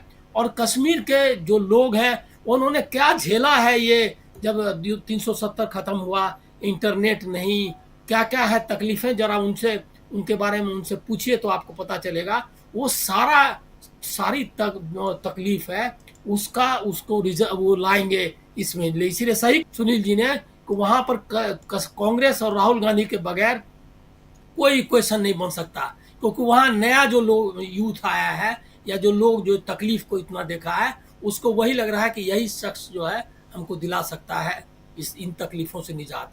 तो वो उस नैरेटिव का इनके पास, अब जम्मू में भी कोई नैरेटिव नहीं, सारे ओल्ड 10 जो उसने मुद्दे गिनाए हैं उसमें कोई ऐसा ये नहीं है सवाल में जिससे लगे कि कोई नया कुछ होप देना चाहते हैं। और जो जिनको उन्होंने राम माधव को बनाया है, हमको लग रहा है कि अगर कश्मीर में सर्वे करा लिया जाए तो पता चलेगा कि कम से कम 10% वोट तो जरूर वो बीजेपी का कम कराएंगे, क्योंकि वो एक विलन के रूप में वहां समझे जाते हैं राम माधव, जो उन्होंने वहां किया है पहले से भी। एक तो करप्शन का चार्ज सतपाल मलिक ने लगाया था, वो तो है ही, और उसके अलावा भी जो कश्मीर की स्थितियां हैं उसके लिए बड़े जिम्मेदार माने जाते हैं। तो उनके पास कुछ आरएसएस और बीजेपी के पास वैसे भी कुछ ऑफर करने के लिए नहीं है। एक गोडसेवाद से देश नहीं चल सकता है। और सबसे ज्यादा अगर ये नैरेटिव अगर गोडसे वर्सेस गांधी का या इसका सेकुलरिज्म वर्सेस कम्युनलिज्म का चलता है तो कश्मीर में चलेगा, और उसका असर हरियाणा में वो चाह रहे हैं। अब मैं आपको एक चीज और बताता हूँ, जिस तरह कश्मीरी पंडित का इस्तेमाल करके कश्मीरी पंडित को कुछ नहीं दिया उन्होंने, उसी तरह से पूरे देश उसका इस्तेमाल किया पूरे देश की नैरेटिव बनाने में 370 और कश्मीरी पंडित के नाम पे। वही इनका है, कश्मीर को ये मतलब किसी भी तरीके से हासिल करना, मतलब उनका दिल जीतना या उनको वापस करना मेन स्ट्रीम में उनका उद्देश्य नहीं है। और ये लोगों को बताना चाहिए, देश के लोगों को, कि इनका उद्देश्य कश्मीर को साथ लाना नहीं है, कश्मीर में कोई हीलिंग टच नहीं करना है, उसको देश का हिस्सा बनाना नहीं है, बल्कि उसको और दूर करना है। ये नैरेटिव जो है ये लोगों को बताना जरूरी है। बिल्कुल बिल्कुल। कश्मीर की बात और कश्मीर से देश की सियासत पर थोड़ा ये समझने की ज़रूरत कि कितना असर पड़ेगा आने वाले चुनावों पर, क्योंकि अब चुनाव की शुरुआत हो गई है, ये तय मानिए आप। अभी 2 राज्यों के चुनाव, फिर चुनाव, उसके बाद उसी बीच उपचुनाव होंगे, अभी राज्यसभा के चुनाव भी होने हैं। तो चुनाव है और सिर्फ चुनाव, ये तय मानिए। और इसके साथ क्या कश्मीर जो है वो इस चुनाव के लिए एक माइलस्टोन बनने जा रहा है, जम्मू कश्मीर का चुनाव, ये सबसे ज़्यादा ज़रूरी है समझना। अमलेंदु उपाध्याय जी, अमलेंदु जी सुन रहे हैं? अमलेंदु जी ज़रा आप भी बताइए कि यहाँ से क्या आपको लगता है हरियाणा और जम्मू कश्मीर का चुनाव महाराष्ट्र और दूसरे राज्यों पर भी असर डालेंगे? देखिए राजीव जी, ये असल में चुनाव पहले 2 राज्यों के कराए ही इसलिए गए हैं कि इसके जरिए कुछ और माहौल बनाने की कोशिश की जाए कि धोखे से भी कहीं भी सरकार बन जाए या कहीं कुछ इंतजाम हो जाए, तो फिर वो महाराष्ट्र पे और झारखंड पे और फिर बिहार का भी सुना जाता है कि बहुत जल्दी हो जाएगा, तो वहाँ कुछ असर इसका पड़े। इसलिए जो है ये पहले चुनाव करवाए गए हैं। लेकिन जो आज अमित शाह जी ने राजीव जी जो सवाल जारी किए हैं 10 सवाल, मुझे लगता है कि उनके जवाब भारतीय जनता पार्टी खुद ही दे दे कि उसका उन पर क्या रुख है तो ज्यादा अच्छा रहेगा। जैसे उन्होंने पूछा है कि वो पाकिस्तान के साथ ट्रेड पे क्या रुख रहेगा, पाकिस्तान के ट्रेड के साथ ट्रेड पे भारतीय जनता पार्टी का क्या रुख है। अमित शाह जी ये बता देंगे क्या है, मोदी जी अब जाएंगे वहां नहीं जाएंगे, हालांकि नवाज शरीफ की सरकार नहीं है, शहबाज शरीफ की है, तो अब जाएंगे वहां नहीं जाएंगे, साड़ी का आदान प्रदान होगा कि नहीं होगा, आम का आदान प्रदान होगा कि नहीं होगा, ये सारी बातें वो बता देते हैं। अमित शाह जी तो ज्यादा बेहतर रहता है। राजीव जी असल में जो आपने बात कही थी, बात वही है कि भारतीय जनता पार्टी अब ये मान चुकी है कि कश्मीर उसके हाथ में नहीं है और कश्मीर में उसके सारे प्रयास बेकार जाएंगे, तो अब कश्मीर को केंद्र बिंदु में रख करके बाकी पूरे देश में सांप्रदायिक राजनीति की जाए। तो इसीलिए इस तरीके की बातें की गई है। ये साफ तौर पर जाहिर करता है कि भारतीय जनता पार्टी को जम्मू के ऊपर भी भरोसा नहीं है, जहां उन्होंने 5 सीटें बढ़वाई हैं परिसीमन में, यानी वहां भी उनको भरोसा नहीं है कि वहां से उनको सहयोग मिलेगा या लोग वहां उनको हाथों हाथ देंगे। उसका बहुत बड़ा कारण है राजीव जी, और वो एकदम साफ है कि 370 हटने के बाद या 35 से हटने के बाद जो सबसे ज्यादा नुकसान में है वो घाटी के लोग नहीं, बल्कि सबसे ज्यादा नुकसान में रहेंगे जम्मू कश्मीर के लोग। और जब वहां थोड़ी कुछ चीजें बढ़ेंगी तो उसके जम्मू के लोग, जो जम्मू संभाग के लोग, वो सबसे ज्यादा नुकसान में रहेंगे, क्योंकि जमीनें जो जाएंगी और जो दिल्ली से व्यापारी जाएगा या अडानी अंबानी जाएंगे, वो जाकर के जमीनें घाटी में नहीं खरीदेंगे, वो सब जम्मू की जमीनें खरीदेंगे। तो जो नुकसान होगा वो जम्मू के लोगों का होगा। और ये भारतीय जनता पार्टी के ही एक नेता है, उनका वीडियो काफी समय पहले वायरल हुआ था जब 370 हटाई जा रही थी कि उस समय कि ये यहाँ होने जा रहा है। तो ये नुकसान भारतीय जनता पार्टी को जम्मू में भी होगा। तो ये समझ चुके हैं अच्छी तरीके से कि कश्मीर में उनके हाथ में कुछ नहीं आना है। दूसरा, कश्मीर में वो जिनके बल पर वहां राजनीति करना चाहते हैं या पीछे से चाहते हैं, कुछ अलगाववादियों के साथ वो तालमेल करके कि अलगाववादियों को वहां कुछ समर्थन दिया जाए और वो अलगाववादी जीत करके आए तो उनके बाद जो है बाद में उनसे मिलकर सरकार चला ली जाए। तो ये उनकी एक रणनीति हो सकती है, लेकिन वो कितना कारगर होगी आने वाले समय में होगा। अब जो पत्थरबाजों को नौकरी में बहाल करने की बात है, तो अमित शाह जी ये बता दें कि जो 8000 मुकदमे पत्थरबाजों से वापस लिए थे वो किसने लिए थे? राहुल गांधी की सरकार थी या नरेंद्र मोदी की सरकार थी जिसने पत्थरबाजों पे से 8000 मुकदमे वापस लिए थे? तो अमित शाह को बताना चाहिए। सवाल वास्तव में मसला यही राजीव जी, जो कि मल्लिकार्जुन खड़गे कल कह रहे थे, वो जो कहते हैं कि वो मूर्खों के सरदार कहते हैं, वो मूर्खों के सरदार हो या नहीं हो, लेकिन ये देश की जनता को मूर्ख समझते हैं और खुद को शायद मूर्खों का सरदार समझते हैं। भाई आप जो सवाल उठा रहे हैं तो उन सारे सवालों में तो आप घिरे हुए नजर आते हैं, तो ये सवाल तो आपसे पूछे जाएंगे कि 8000 पत्थरबाजों पे से मुकदमे किसने उठाए थे, उसका जवाब दीजिए, और क्यों उठाए थे आपने, इसका जवाब दीजिए। महबूबा मुफ्ती के साथ मिलकर आपने सरकार बनाई थी, जब वो अफजल गुरु को शहीद किया नहीं, तब तो आप भी कह रहे थे अफजल गुरु शहीद है। अगर आप नहीं कह रहे थे तो आपने समूह क्यों नहीं खोला? आपका जो नारा था कि एक देश और 2 विधान और क्या नहीं चलेगा, 2 झंडे नहीं चलेंगे, तो आपकी तो जो उप मुख्यमंत्री थे उनका फोटो वायरल होता था, दोनों झंडे लगाए हुए। तो ये सारे सवाल आपसे उठेंगे जो आप पूछना चाहते हैं राहुल गांधी से, तो ये सवाल भारतीय जनता पार्टी से।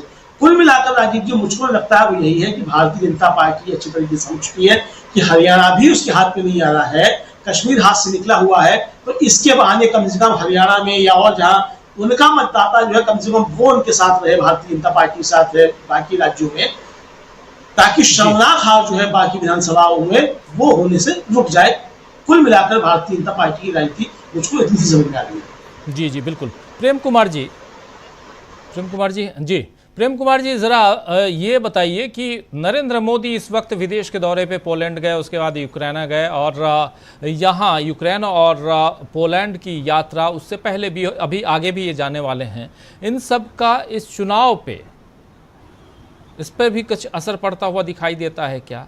इसलिए क्योंकि शांति की बात, शांति चाहिए भारत को, लेकिन अभी पिछला जो चुनाव बीता हुआ चुनाव, उसमें भी एक कैंपेन बीजेपी ने लॉन्च किया था, आपको याद होगा, यूक्रेन के वार को रुकवा दी, पापा ने वार रुकवा दी, ये सुना होगा आपने।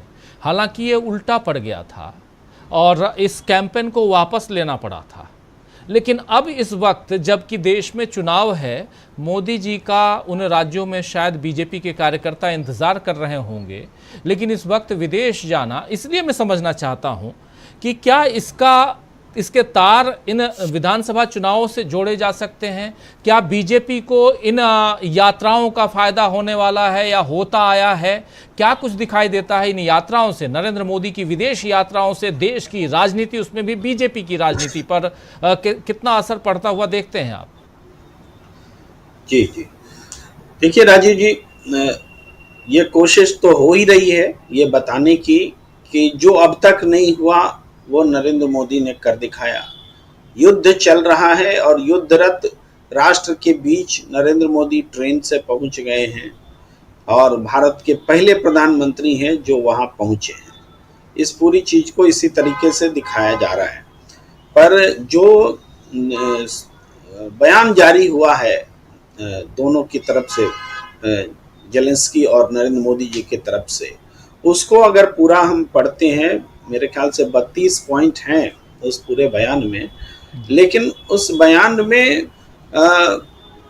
ये है शांति के लिए सहयोग और इस तरह की बातें हैं, लेकिन कोई स्पेसिफिक ऐसी कोई बात नहीं है जिसको हम उपलब्धि के तौर पर बता सकें या भारतीय जनता पार्टी बता सके या सरकार बता सके। उस साझा बयान में कोई उपलब्धि वाली बात नहीं है, सिवाय इसके कि साझा बयान हुआ है।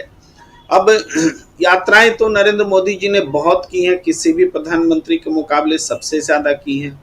हर यात्रा में यही कहा गया कि वो बहुत सफल यात्रा और देश के लिए फायदेमंद यात्रा, तो वो प्रचार तो इस बार भी है। मगर अब जनता को जो उम्मीद पहले हुआ करती थी, अब जनता तौलने लगी है। तो उस हिसाब से देखें तो कंक्रीट बताना पड़ेगा कि यूक्रेन जाकर के हमने हासिल क्या किया है, शांति में कोई भूमिका निभाई है या। देखिए, भारत की जो स्थिति है वो अतीत में हमारी जो डिप्लोमेसी रही है, उस डिप्लोमेसी के कारण भारत का महत्वपूर्ण स्थान है, महत्व है। अब नाटो के देश और यूक्रेन के साथ हैं, रसिया के खिलाफ उस वजह ही वही है नाटो की मेंबरशिप, रसिया और यूक्रेन के बीच लड़ाई।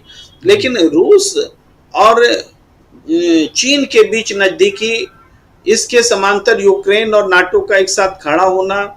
भारत को देखें तो भारत का चीन के प्रति एक जाहिर है दुश्मन वाला पोजीशन है, व्यापार भी है, दोनों चीजें विडंबना है। लेकिन चीन और पाकिस्तान का एक साथ खड़ा हो जाना, इन सब स्थिति में भारत को एक बैलेंसिंग अप्रोच अपनानी पड़ती है। उस बैलेंसिंग अप्रोच पर हम फख्र कर सकते हैं। ये हमारा अतीत रहा है कि हम किसी खेमे में नहीं जाएंगे और हम उसको कैरी कर रहे हैं। तो ये सिचुएशनल है जिसमें कि भारत की भूमिका बनती है, लेकिन उस भूमिका का निर्वाह क्या हो रहा है, वॉर रुकवा देने जैसी बात से क्या हमारी भूमिका बनेगी, ये इम्पोर्टेंट बात है। और इस चुनाव में हमें लगता नहीं कि उसका उस रूप में कोई बड़ा असर होने वाला है, क्योंकि कोई अचीवमेंट लेकर के नरेंद्र मोदी वहां से आ रहे हैं ऐसा नहीं, सिवाय ये कि हिस्टोरिकल प्रेजेंस है वहां। वो कभी हिंदुस्तान के प्रधानमंत्री गए नहीं तो वो वहां गए। दूसरी बात ये है कि भारत का जो अंदरूनी चुनाव है, चाहे अभी तत्काल जम्मू कश्मीर और हरियाणा का, तो ये इस बात पर निर्भर करने वाला है कि आपकी डिलीवरी क्या रही। भाई, जम्मू कश्मीर में भी जवाब बीजेपी को ही देना है कि आपने क्या दिया, और हरियाणा में भी जवाब बीजेपी को ही देना है कि आपने क्या किया। तो वहां पर अगर बीजेपी जवाब देती है तो उसको क्वेश्चन में किया जाएगा, और कांग्रेस पार्टी तो क्वेश्चन कर भी रही है। और जो बीते समय में लोकसभा चुनाव हुए, हरियाणा तो अपने आप में एक प्रश्न बना हुआ है, महिलाओं के लिए सवाल बना हुआ है, किसानों के लिए सवाल बना हुआ है, बेरोजगारी का सवाल है। और अभी जो सर्वे आया मोदी मीडिया का, उसको भी अगर हम देखते हैं तो पॉपुलैरिटी में नरेंद्र मोदी की पॉपुलैरिटी बहुत डीप हुई है, राहुल गांधी की पॉपुलैरिटी बढ़ी है, फासला बहुत कम रह गया है दोनों के बीच में। इसके अलावा मुद्दों के आधार पर वही सर्वे बताते हैं कि बेरोजगारी, महंगाई और बाकी इस तरह के जो मुद्दे हैं जोड़ के लगभग 64% 65% बनता है, जो मुद्दों के आधार पर सरकार के खिलाफ लोग खड़े हैं। तो जो इलेक्शन के रिजल्ट्स भी थे 2019 में 24 में वो यही बताते हैं कि लगभग 60 आज की स्थिति में मतलब 10 में 7-3 के हिसाब से बटा हुआ दिखता है कि एक और सीट उनके साथ में 1 या 2 सीट घट जा सकती है, तो 6 या 7 मान लीजिए। यानी एक जो बीजेपी के प्रति एक दूरी बनी है, लोगों का गुस्सा बढ़ा है, ये नजर आता है गोदी मीडिया के सर्वे में, जो कि और डिस्टेंस होगा और कांग्रेस बहुत आराम से हरियाणा का चुनाव अभी आज की तारीख में जीतती हुई नजर आ रही है। जम्मू कश्मीर में तो हमने पहले भी कहा कि कांग्रेस की एक्सेप्टेबिलिटी जम्मू और कश्मीर में किसी भी पार्टी के मुकाबले ज्यादा हो गई है और नेशनल कॉन्फ्रेंस के साथ में युति बनने के बाद अब वहां बीजेपी टक्कर में भी नहीं रह पाएगी। जम्मू के कुछ इलाकों में जरूर बीजेपी टक्कर में रहेगी, लेकिन जम्मू में कांग्रेस मजबूती से परफॉर्म करने वाली है, ये एक नई बात होगी। और ये इसलिए हो रही है क्योंकि जम्मू कश्मीर में भारतीय जनता पार्टी की जो पॉलिसी रही उसमें कश्मीरी पंडितों के साथ भी न्याय नहीं हुआ। जम्मू के लोगों ने भी 370 हटने के बाद उसकी दुश्वारियों को झेला है। तो वहां ऐसा नहीं कि केवल मुसलमान ही 370 हटने के बाद में उसका विरोध कर रहे हैं, वहां के लोकल लोग भी विरोध कर रहे हैं और पूरी नीति पर सवाल है। और 300 ये जो बात 10 पॉइंट में अमित शाह ने उठाई है वो क्या है? क्या अलग झंडा रहते समय वो भारत का हिस्सा नहीं था जम्मू कश्मीर? क्या 370 रहते हुए भारत का हिस्सा नहीं था जम्मू कश्मीर? तो ये सारी बातें जो आप कर रहे हैं वो सब इतिहास का हिस्सा है। और वो जो 370 के तहत जो भी डाइल्यूशन हुआ है रूल्स का, वो रूल्स का डाइल्यूशन एक समय से लगातार होता रहा है। जो हरि सिंह के साथ में एग्रीमेंट हुआ वो एग्रीमेंट तो एक उसी रूप में बना नहीं रहा, वो परस्पर विश्वास से उसको डाइल्यूट किया जाता रहा। लेकिन इस बार आपने जबरदस्ती उसको डाइल्यूट करने की कोशिश की है, तो जनता का गुस्सा है, उसको जवाब देना पड़ रहा है। तो देशी नीति विदेशी नीति आप जो भी देखिए, ये साथ लेकर चलने और विश्वास जगाने वाली नीति नजर नहीं आती है। इस कारण से हमें नहीं लगता कि विदेश जाने से नरेंद्र मोदी के भारत में जो उनकी छवि खराब हुई है, पॉपुलैरिटी का ग्राफ गिरा है, उसमें कुछ डैमेज कंट्रोल होगा, इसकी संभावना हमें कम लगती है। जी विदेश नरेंद्र मोदी विदेश में और देश में चुनाव, और चुनाव पर बीजेपी की पकड़ कितनी मजबूत है या कमजोर है। इस बीच खबर अभी ब्रेकिंग खबर यह है कि कल देश भर में बीजेपी प्रेस कॉन्फ्रेंस करेगी। और प्रेस कॉन्फ्रेंस किस लिए करेगी? क्योंकि एनसी के साथ यानी नेशनल कॉन्फ्रेंस के साथ जम्मू कश्मीर में कांग्रेस ने गठबंधन कर लिया है। इस गठबंधन के खिलाफ कांग्रेस पूरे देश में प्रेस कॉन्फ्रेंस करेगी। प्रशांत टंडन जी, सोचिए कितनी दूर तक बात गई है कि अब कांग्रेस के खिलाफ, एनसी के खिलाफ बीजेपी को देश भर में प्रेस कॉन्फ्रेंस कल करना पड़ेगी। तो पीडीपी से अभी हमारे साथी बता ही चुके हैं कि पीडीपी के साथ मिलकर आपने सरकार बनाई थी। पीडीपी का ऑन रिकॉर्ड अफजल गुरु पे क्या स्टैंड है सब जानते हैं। पीडीपी का कश्मीर के इशू पे 370 पे क्या स्टैंड है हम सब जानते हैं। तो पीडीपी के साथ मिलकर तो आप सरकार बना चुके भाई, आप क्या प्रेस कॉन्फ्रेंस करेंगे? दूसरी बात देखिए राजीव जी, जब से अभी हाल फिलहाल में आप देखिए जो धारा 370 हटाने का जो दावा था कि आतंकवाद रुक जाएगा, तो आतंकवाद की तो घटनाएं बढ़ गई वहां पर। अभी आप देखिए कि इसी साल मतलब अभी 6 महीने 8 महीने का अगर रिकॉर्ड अगर आप देखें तो 37 नागरिक और 20 के ऊपर सिक्योरिटी फोर्सेस की मौतें हुई हैं आतंकवादी घटनाओं में। रोज 2 घटनाएं जरूर आती हैं इस अखबार की सुर्खियों में और मीडिया की सुर्खियों में। कोई ना कोई रेल जरूर पटरी से उतरती है देश में और कोई ना कोई आतंकवादी घटना कश्मीर में होती है। कहाँ गए वो दावे? कश्मीर की स्थिति बहुत खराब है। वहाँ प्रेस आज़ाद नहीं है। वहाँ आपने अभी चुनाव घोषित होने से पहले 200 अफसरों के ट्रांसफर किए हैं। क्यों किए? और दुनिया भर की दावे आपने किए थे, एक भी कश्मीरी पंडित को आप वापस नहीं ले जा पाए। किसको, किसी भी स्थापित को वापस आपने वहां बसाया? एक भी कश्मीरी पंडित को वापस नहीं बसा पाया। दुनिया भर का सोशल मीडिया पे आईटी सेल ने वो किया कि कश्मीर में प्लॉट मिलेंगे। महिलाओं के बारे में जो बातें की गई वो तो हम यहाँ पे नहीं कहना चाहते, लेकिन बहुत एक दुष्प्रचार कश्मीर के बारे में किया, जिसको आप कहते हैं भारत का मुकुट है। अपने ही राज्य के, अपने ही देश के हिस्से के बारे में आप इतना दुष्प्रचार करते हैं, इतनी खराब बात बोलते हैं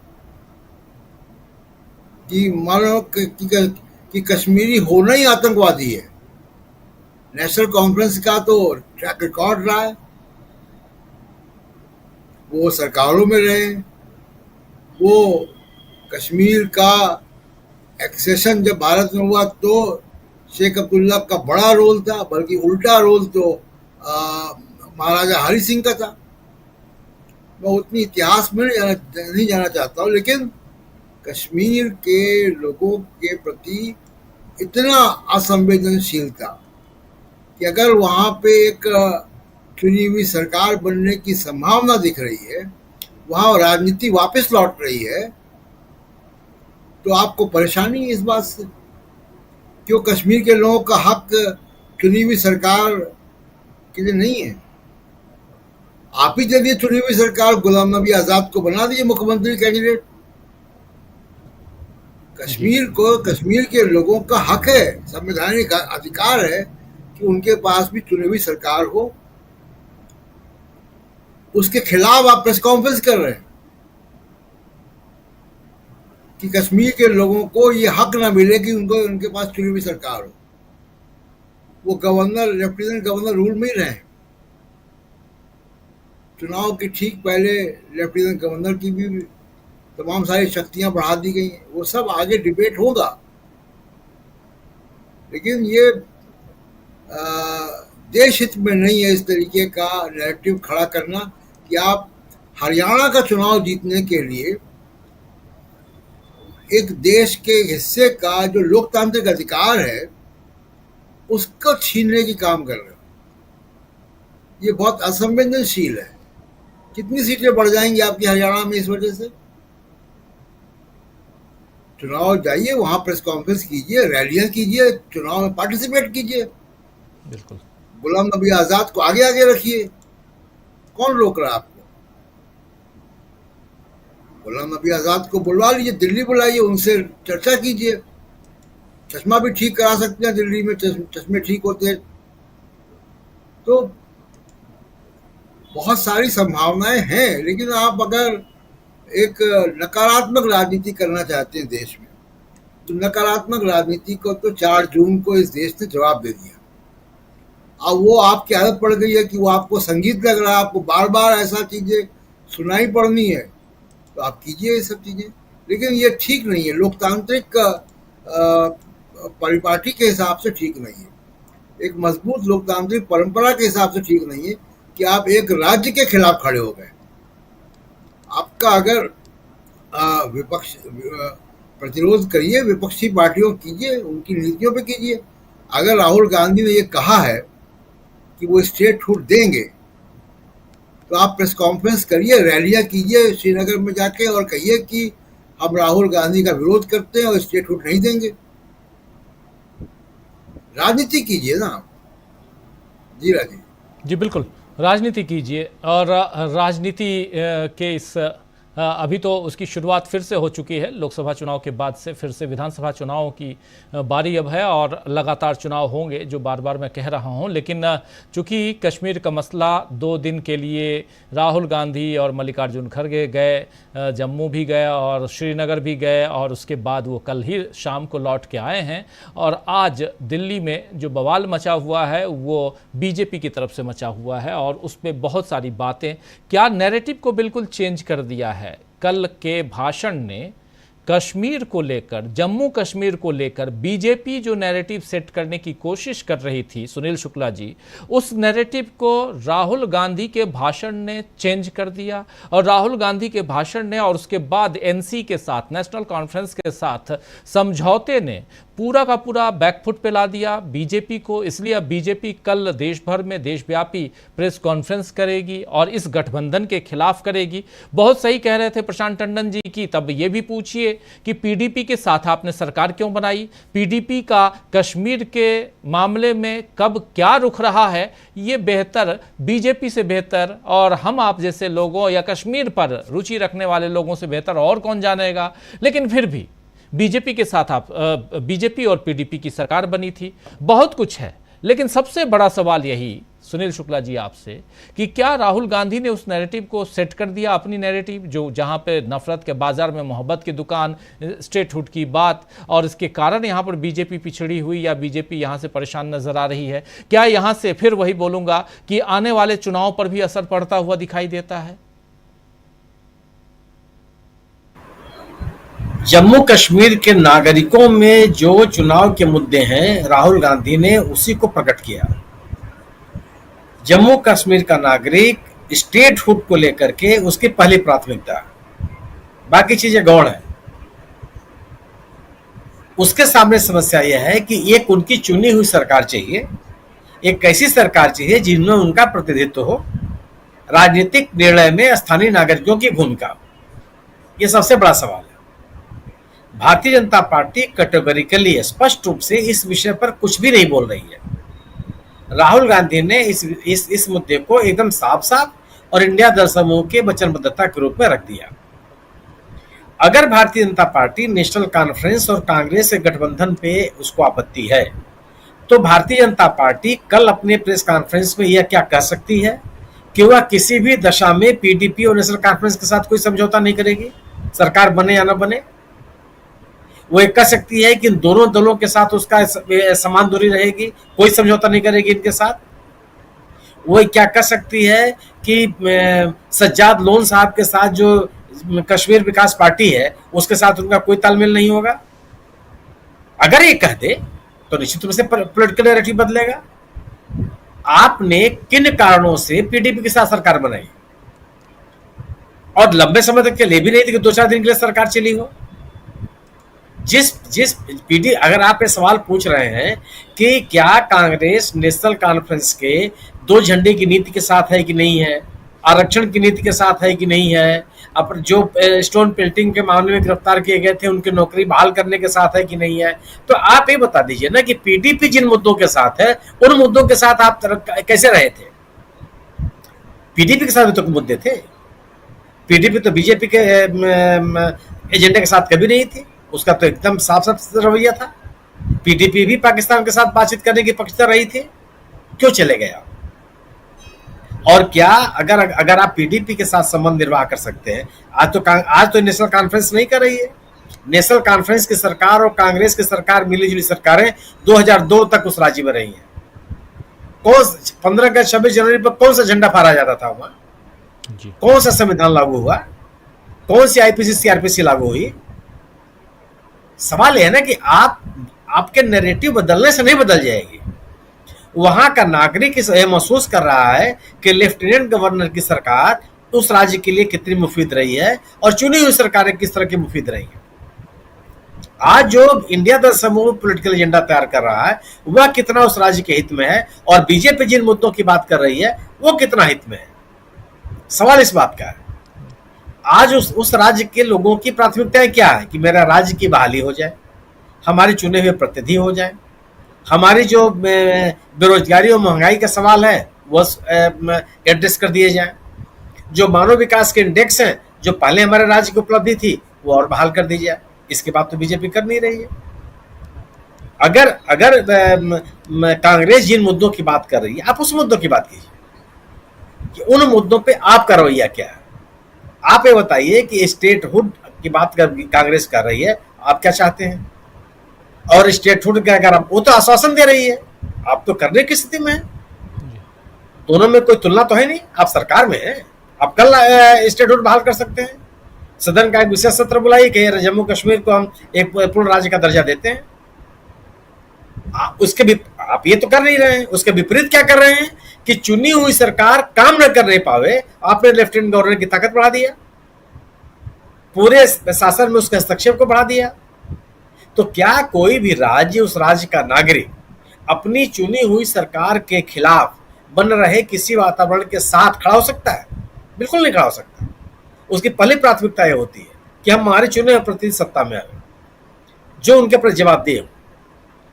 भारतीय जनता पार्टी जो नैरेटिव बनाने का प्रयास कर रही है अपने 10 सालों के माध्यम से, वह आज प्रभावी नहीं है जम्मू कश्मीर में। या विपक्ष सवाल पैदा करता तो हो सकता था उसका असर पड़ता। बीजेपी कहने से बात नहीं बनेगी।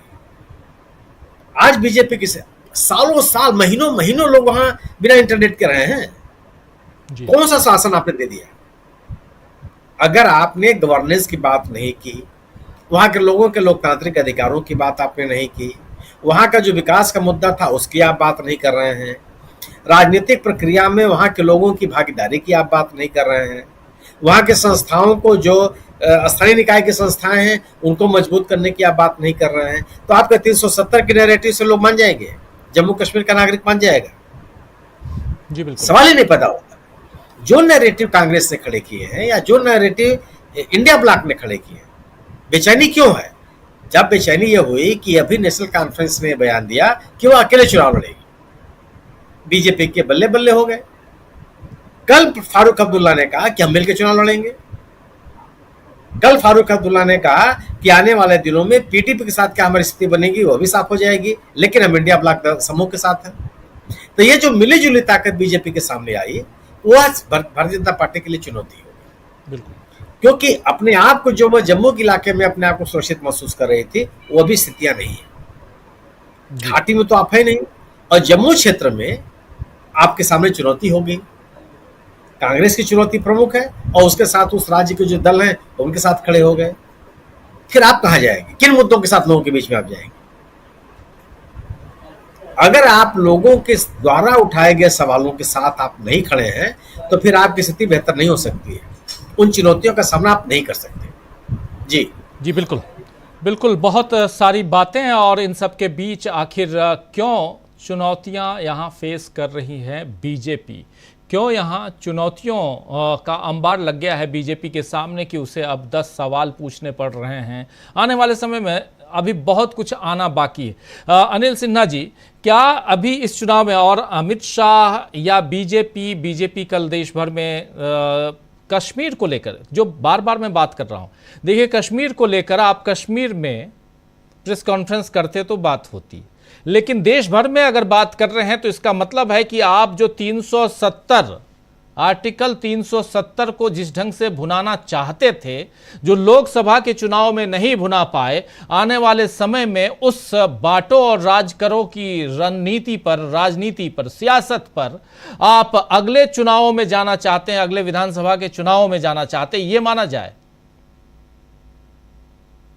का सवाल ही नहीं है। देखिए क्या है, 3 मुद्दे उनके थे वर्षों से, मतलब हमको लग रहा है डिकेड्स, मतलब दशकों से। एक मुद्दा था 370, दूसरा था राम मंदिर और तीसरा था यूनिफॉर्म सिविल कोड। तीनों कॉमनल मुद्दे थे।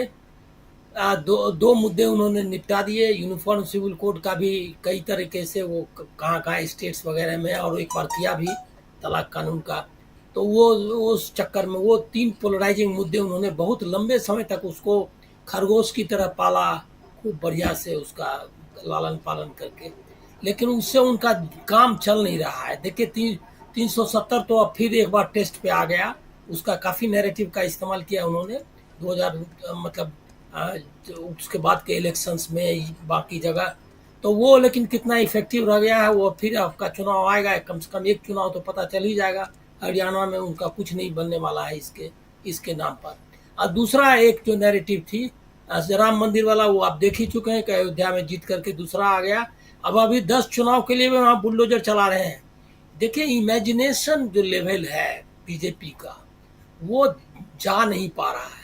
विकास वगैरह का जो नाटक किया भी था, वो उसके लिए जो चाहिए, मतलब आइडियोलॉजिकल आपको स्ट्रेंथ चाहिए, या उसके लिए जो जिसको महाराष्ट्र में मराठी में बैठक कहते हैं, वो नहीं है उसके पास। तो वो कभी वो उससे संभव नहीं है। तो वो सब चला गया, फिर से ट्राई कर रहे हैं। कश्मीर, मैं मानता हूं कि कश्मीर का जो चुनाव इसलिए पहले रखा उन्होंने कि जो बाकी महाराष्ट्र और बाकी जो चुनाव आने वाले हैं, झारखंड, बाद में बिहार, ये सारे चुनाव में उसका इस्तेमाल कर सके, उस नैरेटिव का। और अगर वहाँ तो हारेंगे पक्का है, तो वो बताएंगे, क्योंकि जब हारने के बाद जो सरकार आएगी निश्चित तौर पर कुछ प्रो पीपुल मेजर्स लेगी, जिसमें कि जो हीलिंग टच है जिसको आप कहते हैं, बहाल करेगी, लोगों के अधिकार बहाल करेगी, लोगों को बेहतर आज़ादी देगी। एक जो कश्मीर के लिए जो कुछ हो सकता है, उनके मतलब उनकी ज़िंदगी को मतलब बेहतर बनाने के लिए वो काम करेगी, उसको वो प्रचार करेंगे। और अभी तो वो नैरेटिव बनाएंगे ही कि ये लोग देखिए पत्थरबाजों के पक्ष में है, ये ट्रेड चाहते हैं उनके साथ करना। और अब जबकि सच्चाई ये है कि जो क्रॉस बॉर्डर ट्रेड है उसमें कश्मीर के, जम्मू के लोग ज़्यादा इंटरेस्टेड हैं, क्योंकि और कश्मीर मतलब वैली से ज़्यादा इंटरेस्टेड हैं वो लोग वहाँ का, क्योंकि पूरी इकोनॉमी में उसका बड़ा हिस्सा रहा है, लेकिन उसको तो पूरी तरह से इन्होंने ध्वस्त कर डाला है। सबसे जो बड़ा मुद्दा आने वाला है वो ये आएगा कि कश्मीरी जब उनके पास जाएंगे, ये वहाँ जम्मू में या कहीं भी, तो लोग उनसे पूछेंगे कि मतलब हमारे लिए आपके पास क्या है। और मुझको, मैं वही दोहराऊंगा कि इनके पास ऑफर करने के लिए कुछ भी नहीं है, सिर्फ जो बकवास से आप लोगों को नहीं भ्रमित कर सकते। अब ये द एंड गेम चल रहा है, और इस एंड गेम का एक और नमूना आपको दिखाई देगा कश्मीर में। जी, द एंड गेम, बहुत सही बात आप कह रहे हैं। और यहाँ से, क्योंकि इस चर्चा में ये समझना बहुत ज़रूरी है, और लगातार हम लोग उस पर चर्चा कर रहे हैं कि आखिर जम्मू कश्मीर एक छोटा सा राज्य जिसमें लद्दाख भी था, दो हिस्सों में बांट दिया गया, लद्दाख अलग और इधर जम्मू कश्मीर अलग, यूटी में तब्दील कर दिया गया। अब जब चुनाव की घोषणा हो गई है, और वो भी चुनाव की घोषणा तब हुई जब चाबुक पड़ा उधर से सुप्रीम कोर्ट से, यानी सुप्रीम कोर्ट का आदेश आया, तब चुनाव की घोषणा करनी पड़ी। उसके लिए भी कितना इंतजार करना पड़ा, ये सब आप लोगों ने देखा। चुनाव करवाया जा सकता था उस समय जब लोकसभा के चुनाव थे, तब करवा सकते थे आप, लेकिन नहीं करवाए। और अब जब चुनाव में ऑलरेडी जब राहुल गांधी, मल्लिकार्जुन खड़गे वहां पहुंच गए, और उन लोगों ने जो घोषणा की, जो वहां गठबंधन का ऐलान हुआ, उसके बाद से परिस्थितियां बदली हुई, और बदली हुई ऐसी कि देश भर में अब 370 के खिलाफ माहौल बनाने, 370 के पक्ष में और कांग्रेस के खिलाफ माहौल बनाने की कोशिश होती रही। और अब आगे और भी देखेंगे हम, यह इसकी शुरुआत हुई है, कोशिश होती रही नहीं बल्कि इसकी शुरुआत हो चुकी है। और कल दिन भर बीजेपी अब इस पर प्रेस कॉन्फ्रेंस करने वाली है। नरेंद्र मोदी उधर विदेश यात्रा पे हैं, अब लौटेंगे, और इधर देश में चुनाव, और चुनाव में अब नरेंद्र मोदी भी कूदेंगे, अमित शाह कूद चुके हैं। और क्या क्या बातें होंगी, बहुत सारी चीज़ें, बहुत सारे ऐसे वादे होंगे जिसके बारे में आप सोच नहीं सकते, और उस रिजल्ट के बारे में भी नहीं सोच सकते। वो सब कुछ इसलिए क्योंकि अब की बार 200 पार वेस्ट बंगाल में, अब की बार ऐसे ही 400 पार ये जो लोकसभा का चुनाव हुआ। अब देखते हैं कि अब की बार कितना पार जम्मू कश्मीर में और हरियाणा में कांग्रेस पार्टी, बीजेपी इसकी घोषणा करती है। इसका इंतजार रहेगा। बहुत बहुत शुक्रिया अदा करना चाहता हूं अनिल सिन्हा जी क्लोजिंग कमेंट के लिए, प्रशांत टंडन जी, प्रेम कुमार जी, अमलेंदु उपाध्याय जी और सुनील शुक्ला जी, आप सबका बहुत शुक्रिया, बहुत धन्यवाद। आप तमाम साथी जो हमारे साथ बने हुए थे, आप सबका भी बहुत बहुत शुक्रिया, बहुत धन्यवाद आप सबका।